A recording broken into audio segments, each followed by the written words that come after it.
Global warming. A Thung, a little child, coughs up blood because of toxic dust in Chiang Mai. Chiang Mai is in crisis. My daughter's nose bleeds every day from the toxic dust. Even this tiny little flower, Antarctic pearlwort, is blooming in places that should be covered in ice, so cold that nothing should be able to grow there. But in Antarctica, it's now warm enough for this flower to grow. In Greenland, there was a tsunami as high as 200 meters. Just imagine how massive it must have been to send shockwaves around the world for 9 days. That happened because of climate change. Besides that, there are also intense natural phenomena happening on Earth, like the fiery seas that are erupting intensely in Iceland.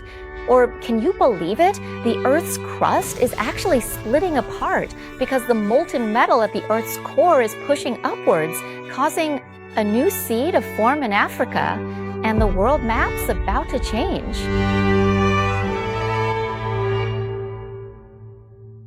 In this video, I want to talk about just how hot the world has gotten. Hey, we've had so many global warming conferences around the world, so how did we end up here? Did we lose in this so-called war against global warming? And if we did lose, I want to know, where exactly are we now in this defeat? This video might even make a lot of people hate the word opportunity in crisis. Because in this global warming crisis that's threatening the very survival of humanity, there are actually world leaders who are competing to seize opportunities in this crisis, for real.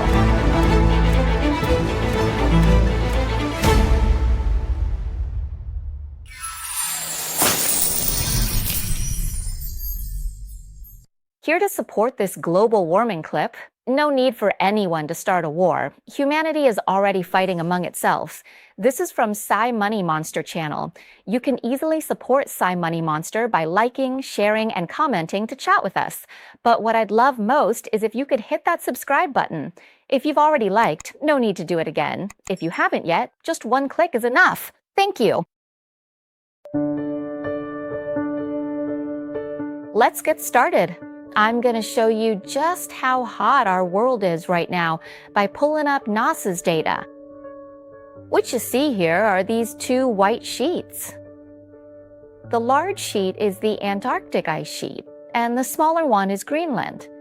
In Antarctica, the ice is melting at a rate of up to 135 billion metric tons per year. In Greenland, it's melting even more, about 264 billion metric tons per year. These two ice sheets together store as much as 70% of the world's fresh water. Their melting is disrupting the system. Of course, because first, sea levels will rise. Second, the seawater will become less salty, which will also change the density of the ocean water. And yes, who knows what humans are doing, but what we do know is that the ice is melting very, very quickly. It's melting at a rate of billions of metric tons per day. If you look at this graph, you'll see that this is just from 2022.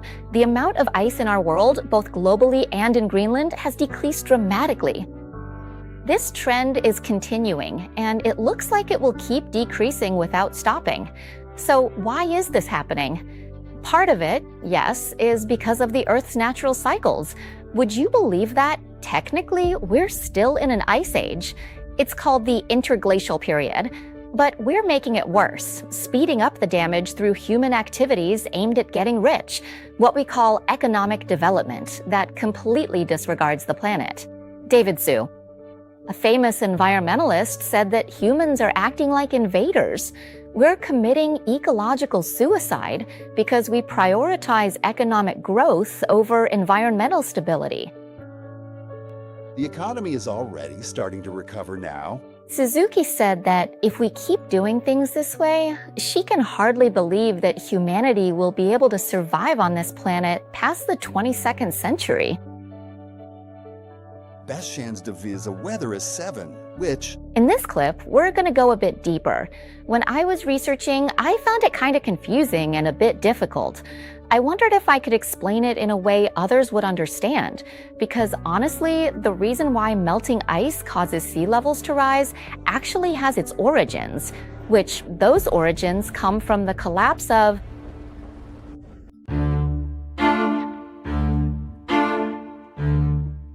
The AMOC, you know. AMOC stands for Atlantic Meridional Overturning Circulation. It's the most influential ocean current system in the world. It's tough to understand, right? Okay, let me put it in a way that's easier to picture. I'm really trying my best here. The collapse of the AMOC, you see, was actually the inspiration for the famous movie The Day After Tomorrow. All the events that happen in The Day After Tomorrow come from that. The results of the AMOC collapse, whether it's flooding that rises as high as the Statue of Liberty or sea levels increasing by about 60 meters, these have all been documented as possible outcomes of the AMOC collapse. There would be all sorts of natural disasters happening at once, devastating the world, until cities turn into ice and there's no safe place left for humans. That's what would happen if the AMOC collapsed. So if you ask about the movie, what year was this movie made? 2004. So it's been over 20 years now. But actually, this information existed even before that. Humanity has known about the possibility of the AMOC collapsing for about 60 or 70 years already. That's how they were able to gather the information to make the movie. Now, you might be curious, so what exactly is the AMOC? What role does it play in our world? If we're talking about Western movies, it's like The Day After Tomorrow. But if it's a Chinese movie, it might be something like the water god. So the world has ocean currents, right? Their job is to circulate the water currents, bringing warmth from the South Pole up to the North Pole and bringing cold from the North Pole back down to the South Pole. This keeps the world in a natural balance. And it's not just about temperature balance. When the AMOC brings cold down and lets it accumulate, it can also cause ice, sea ice to be exact, stores salt and helps keep the ocean salty and its mass and density stable. And if you ask how influential the AMOC is, how much energy it has to drive things, it's way more than anything humans could ever do. The energy involved in moving the AMOC is much greater than 50 times the total energy produced by all of humanity. Or to put it another way, the movement of the AMOC is equivalent to the energy output of about 1 million power plants running at the same time. The problem is, the AMOC cycle I just described, one full cycle of it, takes about 1,000 years. 1,000 years is the best estimate we have. It can't slow down any more than this because it would affect everything: temperature, climate conditions, seasons around the world, and the severity of... Sorry, it would completely disrupt nature. But amazingly, human hands are capable of causing the AMOC system to collapse by weakening it. That means it could slow down by more than 1,000 years, approximately. And it might slow down so much that the Earth would become uninhabitable. There's even research showing that human actions that weaken the AMOC have already reached the point of no return, heading toward irreversible collapse.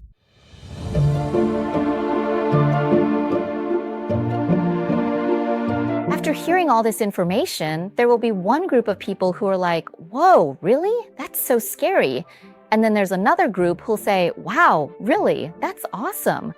In that second group, Donald Trump is probably one of them.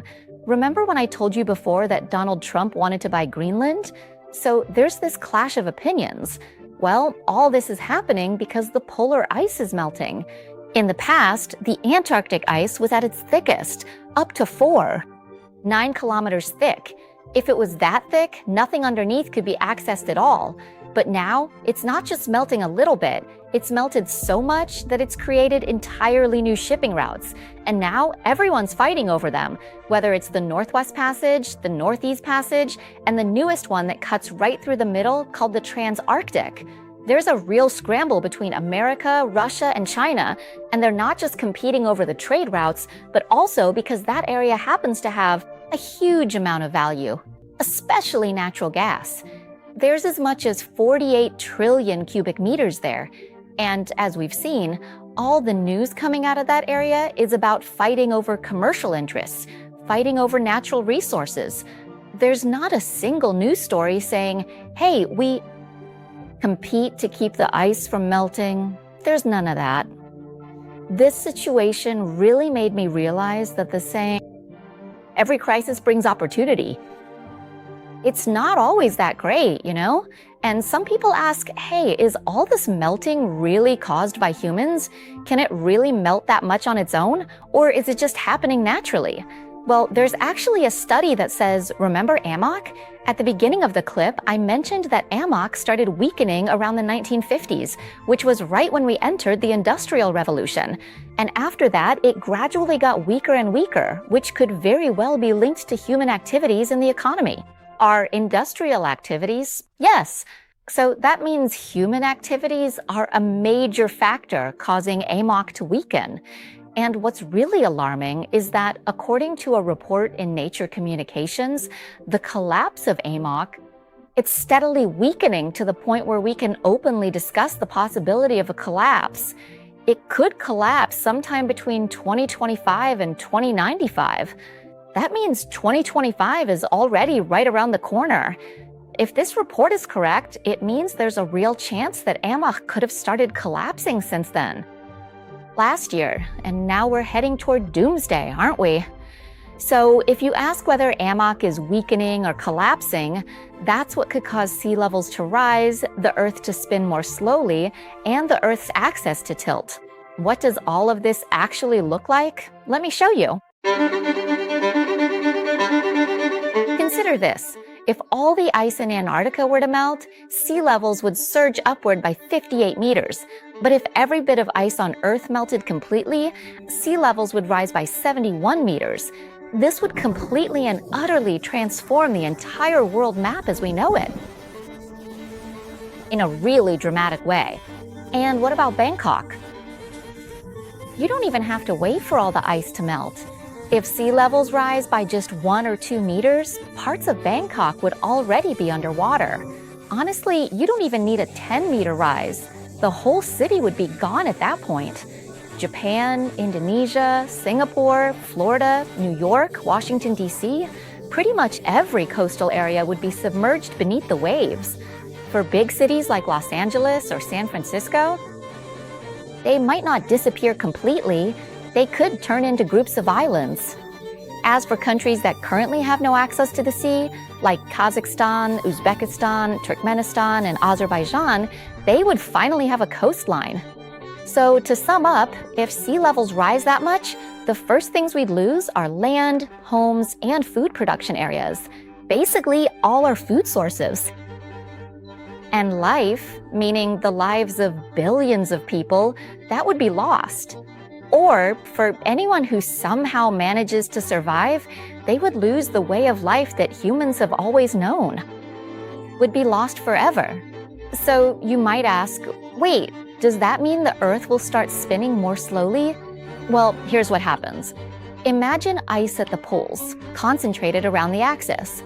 But if the polar ice melts, the water spreads out around the globe. This redistribution of mass causes the planet to spin more slowly. Think of it like an ice skater. When they spin with their arms close to their body, they spin fast. But if they start to spread their arms out, like when the ice melts, they spin much slower. It'll spin more slowly, just like that. And if the Earth starts spinning more slowly, even if it's just by a few milliseconds, it'll also change the angle of the Earth's rotation. That means the Earth's axis will tilt. It'll become a bit skewed. But if you ask whether both the slower rotation and the increased tilt of the Earth's axis will have any effect, the answer is that these changes are extremely tiny. Whether it's just a fraction of a second or a tilt that's so small you can barely even notice it, it's almost unnoticeable. But even these tiny changes for an entire planet have a huge impact on life, especially for fragile humans. I'm talking about the Earth's axis tilting, called axial motion. This can have a huge effect on the climate, seasons, and agriculture, throwing everything into chaos. But at this point, some might think, hey, maybe this could be good for some countries. Like, if it's too hot or too cold, maybe some places would get a bit warmer, or maybe Thailand would get cooler, but that's the wrong way to think about it. Don't forget, everything I've talked about, whether it's rising sea levels, the Earth spinning more slowly, or the axis tilting, these are all results of the AMOC weakening, to the point where it might even collapse, who knows? And what does the AMOC do? Its job is to move heat to colder areas and bring cold to hotter areas. So if all of this is happening because the AMOC is breaking down, it means the Earth's system for distributing heat and cold is broken. Anything that is already scorching and hot will just get even hotter. And anything that is freezing, cold, or chilly will just get even colder. Absolutely everything will shift and transform in a much more extreme direction. It'll just get more intense, that's all. At this point, I don't know if everyone else is wondering the same thing as I am. I'm curious. Wow, we've known about climate change for, 6, 7, 10 years now? Actually, people have probably known about it even before we were born. Well, some of you might have already been born, right? There have been so many global warming summits and things like that, and every time they look so grand. World leaders from different countries come together to sign agreements and all that. How did we even get to this point? Why is that? Let me take you back and explain about these climate change summits and all that, how they started and what's happened. So from 1970 to 1980, let's just skip that period, because back then, humanity probably didn't know much about climate change yet. It wasn't until 1988 that something called the IPCC, the Intergovernmental Panel on Climate Change, was established. And then this cool group came together. It's called the UNFCCC, and that's when they started organizing COP, the International Climate Framework conferences that we see, with all those treaties and agreements every year. The latest one was COP30 in Brazil. Ever since 1998, when these conferences started, everyone already knew that climate change, or global warming, is caused by greenhouse gas emissions from human activities, from industry and business activities. Then, in 1992, the UNFCCC officially came into effect for the first time, with an agreement to work together to reduce greenhouse gas emissions. After that, wow, they did a really good job. Moving forward to 1997, the Kyoto Protocol was established. Its goal was for all 37 participating countries to reduce their greenhouse gas emissions by an average of 5% below the levels of 1990. And they were supposed to meet this target by 2008. That was the original plan. But in reality, it turned out that signing or implementing anything was so complicated and messy. The agreement that everyone talked about didn't actually come into force until 2005. Wait, were we supposed to achieve the target by 2008? But it only became fully effective in 2005, so there just wasn't enough time. Well, it's okay. We'll try again. In 2010, there was the Cancun Agreement. This was the first time that temperature was specifically mentioned. They stated that we would limit global warming so that the world wouldn't get more than 2 degrees Celsius hotter than the average. Then, in 2015, 195 countries around the world came together, joined hands, and held COP21, signing the Paris Agreement. That event was named after the city. You could call it Humanity Saves the World. At that time, they really started to draw the line, and the number 1.5 degrees Celsius came into play. It became a crucial figure in the world of climate change, stating that we would not let the world warm more than 1.5 degrees Celsius above the average. I think this number is not too hard, not too easy. Everyone should be able to do it. And it's a number that's kind of safe. But as everyone can see, whether it's because of personal interests, economic and trade inequality, or whatever else, it has led to some people not doing it. Right.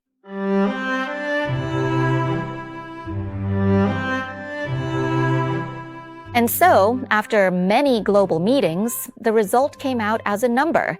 In September 2023, the temperature beneath the Earth's surface reached 16.44 degrees Celsius, which is already 1.44 degrees Celsius higher than the normal global average temperature.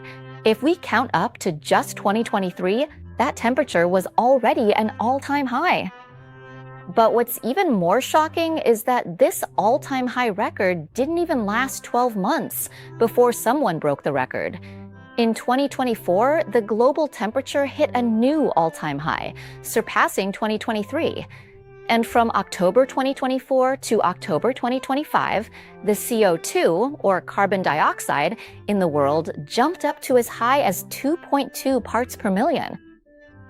from 422.35 to 424.54. And as I mentioned, the global temperature in 2023 broke every record. It was higher than the pre-industrial level by as much as 1.55 degrees Celsius. Then in 2025, okay, we didn't break the record again, but the global temperature was still higher than the average by 1.4 degrees Celsius. Just that. That is correct. This led to a natural disaster called Hurricane Melissa. If you watch the news, you would have seen just how absolutely devastating and destructive it was. And there was a detailed report stating that if the global temperature continues to fluctuate and shift this much, natural disasters like Hurricane Melissa could become 100 times more frequent and likely to occur than ever before. So if you ask how much humanity actually cares about releasing greenhouse gases and CO2 into the Earth's atmosphere right now, it seems like we don't really care that much. Because in 2020, scientists estimated that humans, that's all of us, only have a quota left to emit another 500 billion tons of CO2. Otherwise, the world will surpass 1.5 degrees Celsius. But by 2025, that quota has dropped a lot. Scientists have said that we only have less than 130 billion tons of CO2 left that we can emit. Otherwise, the world will heat up past 1.5 degrees Celsius. Yeah, it's really sad that all these things people talk about, like, hey, let's have meetings and sign agreements, the results just don't match the promises. And what's even sadder is that there's a report from Berkeley Earth. One of the climate change research organizations said that the goal we all agreed on in the Paris Agreement to keep the world from warming more than 1.5 degrees Celsius, at this point, today, it's no longer possible. Even Antonio Guterres, the head of the UN, once told The Guardian before COP30, the most recent COP, that humanity, we've already missed the target. He said we should start recognizing our failure instead. Now, after hearing all this, it's not exactly like they're saying there's nothing we can do anymore, but one thing I got from the information I found today is this. First, we can't entrust our lives or this world to people we call national leaders, but there's also a second point. That's the reason why all of us should still help take care of this world. Yes, it's not because if you use the air conditioner less, if you turn off the lights, if you use less spray, if you drive less, if you use hot water in a way that you lower the temperature by just 1 more degree, the world will get better. Not really. That alone won't fix things. But it will work if we all do it together as the main thing. When millions of people do it, is that a change in mindset? It's not just like, hey, if I do it alone, it's pointless. Or if I do it and you don't, then you're taking advantage of me. It's about changing the way we think, changing the culture of how we live.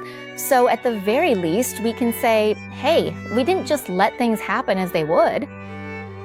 People we call irresponsible just let things be. Don't let the last thing we can do in life be writing a farewell letter to our children and grandchildren, apologizing for not leaving them clean air to breathe outside of a mask. Sorry for not leaving clean water in the streams for you. Sorry for making it so you don't even know what a tree is. Sorry that I was part of the reason so much poison ended up in the sea. Sorry that I couldn't even tell what was valuable and what wasn't.